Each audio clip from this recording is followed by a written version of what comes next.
네, 안녕하십니까. 정 본부장입니다. 예, 오늘 세 번째 찍는 겁니다. 이게 뭐가 자꾸 엇갈려가지고 중간에 뭐 전화도 오고 또 뭐 녹화하다 보니까 또 음성을 또 안 해가지고 다시 찍게 되는데 뭐 찍으면 찍을수록 또 뭔가 또 퀄리티가 올라가니까 뭐 어차피 제가 찍는 거고 제가 편집하는 거기 때문에 큰 문제는 없습니다. 7시 57분입니다. 예, 6시에 퇴근해가지고 지금 이제 1시간 반 정도를 좀 스튜디오 정리를 했어요. 제가 이번 주 중에 뭐 대관이 좀 있어가지고 저희 그 뉴스룸은 사실 그 뭐 대관으로 어떤 운영이 되는 건 전혀 없어요. 다 제 사비로 운영이 되는 겁니다. 그리고 또 뭐 대관 운영은 목적은 딱 한 가지죠. 뭐 그래도 좀 흥미가 좀 나야 되니까 청년들이 왔다 갔다 하고 또 와서 이런 것도 이런 민간단체가 또 있구나. 그리고 또 이렇게 뭐 저런 책을 쓰는 사람도 있구나 이렇게. 그런데 예전에 책이 좀 잘 팔리다가 요즘은 좀 뜸한 게 있어요. 근데 아무튼 시대를 말한다, 본부장이 말한다, 또 금융을 말한다. 아주 좋은 책이니까 여러분들께서 꼭 한번 읽어보시길 바랍니다. 사실 뭐 요즘 뭐 많은 뭐 좋은 분들 많은데 제가 쓴 책이 제일 좋아요. 왜 그러냐면 그때 뭐가 신기가 내려가지고 머리에서 갑자기 뭐 어마어마한 지식이 갑자기 나왔습니다. 지금은 하나도 못 쓰겠어요. 근데 그때 1년 동안 본부장이 말한다, 시대를 말한다, 금융을 말한다를 다 쏟아냈기 때문에 그러면서 사람이 약간 좀 정신이 멍해지더라고요. 그만큼 여러분들한테 실익이 있다는 얘기입니다. 아주 엑기스가 듬뿍 들어간 책이니까 여러분들 꼭 그걸 읽길 바라고, 오늘 이야기할 일은 뭐냐면 바이든의 방안입니다. 사실 어떻게 보면 지금 뭐 예측된 얘기지만 이렇게 빨리 미국 대통령이 올 줄 몰랐어요. 지금 뭐 5월 며칠이에요? 왜 21일인가요? 예. 지금 어떻게든 간에 20일 맞네요. 20일 어제 왔죠? 예, 왔는데 뭐 취임하자마자 바로 왔어요. 바로 왔고 어떻게 보면 사실 뭐 너무나 버선발로 왔다는 의미가 맞을 거예요. 미국 대통령 입장에서는 문재인 정부가 상당히 답답했을 겁니다. 왜냐하면 일단은 얘네들이 외교를 하는데 등거리 외교를 하고 있잖아요. 미국 입장에서 봤을 때 등거리 외교를 하는 게 뭡니까? 그냥 너도 똑같고 얘도 똑같아 이 얘기예요. 중국도 똑같고 너도 똑같아. 그럼 누구 외교하는 입장에서 누가 여러분들도 친구를 사귀었을 때 얘가 나하고 제일 친한 줄 알았더니 뭐 얘하고도 친하네? 이럴 때 기분 좋아요, 안 좋아요? 안 좋잖아. 그 느낌하고 똑같아요. 근데 얘는 지금 어떻게 보면 죽기 살기로 지금 북한 애들 한마디로 얘기하면 옆에 막 깡패 같은 애들하고 막 칼 들고 있는 애들하고 옆에 같이 있는데도 내가 막 힘이 좋은데 나하고 그 칼 들고 있는 놈 친구하고 친하게 지내고 있는 거예요. 미친놈인 거죠. 그러니까 어떻게 보면 물론 뭐 잘해보자는 개념으로 할 수 있는데 안보적인 개념에서 봤을 때는 어쨌든 우리하고는 아무 이념적으로도 그렇고 역사적으로도 이미 전쟁을 한번 치르는 입장에 있는 국가하고 아무런 담보도 없고 확약도 없이 그냥 친하게 지낸다는 것은 제가 봤을 때는 상당히 비이성적인 행동입니다. 근데 이번에 이제 정권이 바뀌면서 바이든 대통령께서 바로 오셔가지고 답방을 했습니다. 상당한 의미가 있죠. 첫 번째 의미는 뭐냐면 중국에 대해서는 일단은 위협적이에요. 중국에 대해서 한마디로 다시 한반도가 미국의 영향력 안에 들었다는 것을 보여주기 위한 겁니다. 그리고 북한에 대해서는 이전에 있었던 한미 평화협정인 북미 평화협정인 이런 거 다 없으니까 빨리 핵 무장 해체하라 이 얘기를 지금 선언하는 겁니다. 까불면 죽는다 이 얘기를 다시 하는 거예요. 이게 첫 번째입니다. 이게 첫 번째예요. 그리고 두 번째는 뭐냐면 삼성전자를 갔잖아요. 어제 삼성전자 갔어요. 이유는 뭐야? 반도체 공급에 대해서 확보를 하는 겁니다. 삼성전자는 전 세계에서 반도체를 가장 많이 공급하는 업체죠. TSMC하고. 그래서 삼성전자와 TSMC, 대만하고 한국의 그 삼성전자는 미국의 입장에서는 뭐냐면 산업의 양식을 대주는 곳이에요. 그래서 삼성전자라는 것은 미국 입장에서는 상당히 중요한 업체입니다. 그래서 삼성전자를 간 거, 이 부분도 미국의 안보와 경제에 대해서 일단 프라이어티를 확보하자는 개념, 이 개념이 또 중요합니다. 그래서 미국 입장에서는 중국에 대해서나 북한에 대해서 일단 이전과는 다르다라는 것을 확실하게 자랑질하려고 온 거고, 또 하나는 삼성전자라는 것을 보면서 삼성전자를 만나면서 미국 안보, 경제 안보, 미국 경제 안보를 확보하는 개념, 이 개념으로 생각하시면 돼요. 그리고 내일 만날 이제 현대자동차는 뭐냐면 조지아. 그러니까 미국 현대자동차가 조지아에다 공장 세우는데 조지아가 뭐냐면 바이든 대통령의 이제 정치적인 고향이죠.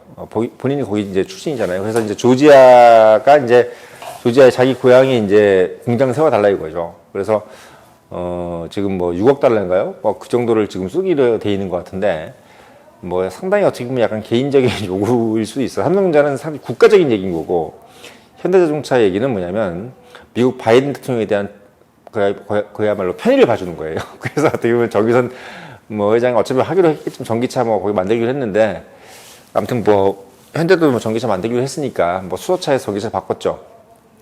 그것도 사실 어떻게 보면 헛발질이긴 한데 뭐 우리나라 정부에서 우리나라 사람들이 우리나라 업체를 또 그렇게 뭐 깔 필요는 없는 거니까 어쨌든 뭐 실수한 거예요. 수소차를 괜히 뭐 처음부터 진행했다가 다시 또 전기차로 왔는데 그 사이에 뭐 전기차 지금 뭐 이미 테라슬라니 뭐니 다 지금 선점하고 있는데 과연 어떻게 될지 모르겠습니다만은 아무튼 공장 세우면 미국 그 근로자들 거기다 이제 일자리 늘어나잖아요. 그 조지아는 얼마나 좋아하겠어요. 그러니까 바이든 입장에서는 뭐 상당히 중요한 곳이죠. 뭐 박근혜에 따른 대구 같은 거예요. 그러니까 대구 뭐 시민들이 열광하겠죠. 바이든 고향에서 막 엄청 열광할 거예요. 그런 의미입니다. 세 가지 의미. 그게 이제 미국 입장에서의 의미인 거고, 한국 입장에서는 뭐냐? 한국은 마찬가지예요. 한국은 이제 업적이 이게 바뀌면서, 어쨌든, 이게 뭐 미국과 북미 평화협정이 맞는지 안 맞는지는 모르겠어요. 이게 맞는 얘기인지 안 맞는 얘기인지는 역사가 평가할 겁니다만은, 미국과 다시 예전의 동맹관계가 다시 복원됐다는 것을 북한한테 다시 보여주는 부분은 있습니다. 한국 입장에서 중국하고의 관계는 사실은 약간 애매해져요. 왜냐하면 한국 입장에 중국도 중요하잖아요. 뭐 수출하는 것도 많고 뭐 미국보다. 근데 왜냐하면 우리나라는 중국에 중간재 수출해요. 그러니까 원료 제품을 수출하는 것이 아니라 중간재 수출하면 중국 애들이 그거를 이제 조립을 해가지고 미국에다 팔죠. 그런 입장이기 때문에 사실은 어떻게 보면 옛날에 우리가 일본이 했던 역할을 하고 있는 거예요. 근데 우리가 중국이라는 나라를 무시할 수는 없어요. 근데 어쨌든 선택을 하는 거죠.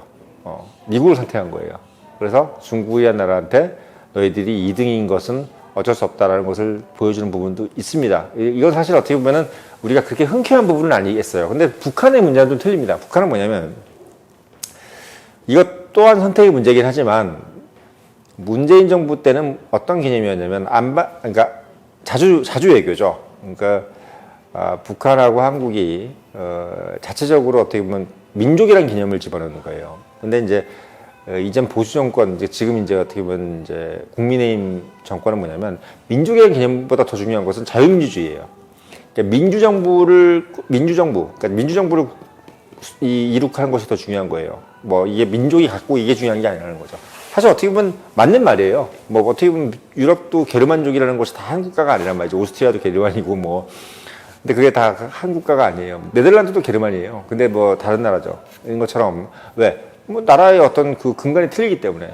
그래서 뭐 한민족이 뭐 같은 민족이라 해가지고 뭐 지금 저렇게 돼 있는 나라를 우리가 같은 국가라고 생각할 필요는 없다고 저는 개인적으로 생각이 듭니다. 특히나 지금 제 개인적 생각은 북한이라는 어떤 그런 정권에 같은 민족이 인민들이 지금 인질로 잡혀 있는 상황이라고 보시면 돼요. 막 할 얘기 들이대고 있는 거예요. 그러면서 막 죽을래 살래 그러면서 막 아버지들 막 밤마다 막 술 처먹고 애들 때리고 막 이런 상황인 거예요. 지금 그걸 지금 옆집에 있는 동네 같은 사촌들이나 이런 사람들이 구해내야 되는데 그걸 못 구해내고 있는 상황입니다. 막 매일매일이 지옥인 거죠. 이제 북한이라는 동네는. 근데 그걸 지금 정신병자 같은 사람들이 지금 부모라고 막 애들 때리고 있는 것들을 우리가 못 구해내고 있다는 건데. 이전 정권은 뭐냐면 그 사람들하고 대화를 했던 겁니다. 물론 그것도 뭐 유효할지 안 유효할지 모르겠어요. 아무튼 지금 윤석열 정부 입장에서는 북한한테 이제 위세를 보여주는 겁니다. 중국은 일단 우리가 약간 접어주는 거고 북한한테는 야 미국 이제 여기 와 있으니까 너희들 이제 똑바로 해 이런 개념입니다. 그래서 이거는 사실은 선택의 문제인데 이것 또한 선택의 문제인데 제 생각에는 이게 맞다고 봐요. 왜냐하면 북한은 이미 제가 봤을 때는 자체적인 컨트롤 능력을 잃은 국가라고 생각합니다. 뭐 지금 애들 데리고 장난치는 것도 아니고 머리 빡빡 깎은 뭐 깍두기 머리 한 놈이 잠바 입고 돌아다니면서 미사일 쏘고 앉았잖아요. 이거 뭐 한심한 거예요. 어떻게 보면 그거를 지금 봐주고 앉았는 거 노인네들이 그래서 뭐 90도로 인사하고 있고 애새끼가 싸가지 없게 담배 피우고 앉아가지고 그 모습 보면 한심한 거죠. 그런 국가를 지금 따라 정리한다 이런 개념이기 때문에 미국이라는 나라가 지금 뭐 동해에 지금 로널드 레이건 허가 떴죠. 항공모함이 떴습니다. 그리고 핵자산, 핵 전략자산이 지금 모두 다 총집결돼 있어요. 거기다가 둠스데이 플레인, 예. 마지막 날이라는 이름의 전략 폭격기는 아니고요. 그 컨트롤 플레인이죠. 말하자면 전 세계에서 이 비행기 안에 타고 있으면 전 세계에서 미국이라는 나라가 어떻게든 핵 전략 자산을 컨트롤할 수 있다 그래요. 그걸 타고 어저께 왔어요. 이미 그저께죠. 하루 전날 국방장관이 먼저 온 거예요. 미국 국방장관이. 그러고 나서 이제 바이든이 어제 왔잖아요. 어제 와서 삼성 갔다가 오늘 이제 한미 정상회담 이제 발표를 하고 했죠. 그래서 이제 한국이라는 나라는 뭐 중국은 잡아주는 거고 아까 말씀드렸지만 북한한테는 이런 정도의 이제 앞으로 이런 외교로 가겠다. 너희들하고는 이제 더 이상은 국가 대 국가지 민족이라는 개념이 없다. 이걸 보여주는 거다. 그리고 또 하나는 뭐냐면 지금 우리가 지금 환율이 상당히 치솟고 있어요. 그러니까 우리나라 통화는 기축통화가 아니라는 건 여러분도 아시고 있겠지만 미국이라는 나라가 한미 동맹 국가를 할 때는 우리가 왜 중요하냐면 전 세계의 모든 결제 수단이 달러란 말이죠. 달러. 그럼 러시아가 왜 고생하고 있어요? 아무리 강화돼도 결제 수단이 없어요. 루블화로는 결제가 안 된단 말이죠. 우리나라 지금 통화가 안정되기 위해서는 우리가 외환이라는 것이 얼마든지 확보될 수 있고 그리고 달러라는 것을 얼마든지 구할 수 있다는 것을 보여줘야 돼요. 외국인들이 자꾸 지금 팔고 나간단 말이에요. 왜? 환율이 자꾸 치솟으니까 어제 파는 것보다 오늘 하루라도 빨리 팔고 나가야 된다고 생각하는 거예요. 왜? 내일은 더 떨어질지도 모른다. 왜? 환율이 떨어지면 같은 주식 가격이라도 달러로 환산했을 때는 더 적은 돈을 가져갈 수밖에 없기 때문인 거죠. 그래서 지금 통화 수합, 이게 상당히 핵심적인 부분입니다. 그래서 통화 수합 부분, 그러니까 같은 양의 한화를 그냥 어떤 증서를 통해서 협약을 통해서 그냥 같은 양의 일정 부분의 양의 달러가 그냥 막 교환할 수 있는 개념이에요. 그러니까 그만큼의 외화 보유를 할 수 있다는 개념이 상당히 중요한 개념이에요. 그래서 한국 입장에서는 미국 입장에서는 사실 달러라는 것은 그냥 찍어내면 그만인 거예요. 예, 100달러를 만들기 위해서 25센트가 든답니다. 그러니까 미국이라는 나라는 25센트라는 그 가격을 지불하면서 100달러를 만드는 나라이기 때문에 돈이 아닌 것이 종이죠, 종이. 그렇지만 한국한테는 그 종이가 뭐냐면 돈이에요. 그래서 그 부분을 어떻게 보면 이제 확보를 하는 것. 그러니까 통화 안보를 확보하는 것이 정말 핵심적인 부분. 그래서 한미 동맹이라는 것은 이전에 이미 한미 동맹이 있었기 때문에 그 부분을 뭐 다시 또 확보해야 하는 부분도 물론 중요한데 그것보다 더 중요한 것은 지금 현재 한국이 또 환율 부분이기 때문에 한국 입장에서는 북한에 대한 안보의 방향이 바뀌었다는 것을 보여주는 부분도 있지만 더 큰 부분은 제가 봤을 때 경제적인 부분, 통화적인 부분이 더 크다. 환율적인 부분, 이 부분이 크다. 이 부분을 말씀드리면 됩니다. 그래서 삼성전자 지금 어제 갔죠. 그래서 이 부분들이 되면서 미국은 미국대로 이익을 취하고 남한은 또 한국은 한국대로 이익을 취하는 아주 적절한 밸런스가 이루어진 남북 정상회담이라고 보시면 됩니다.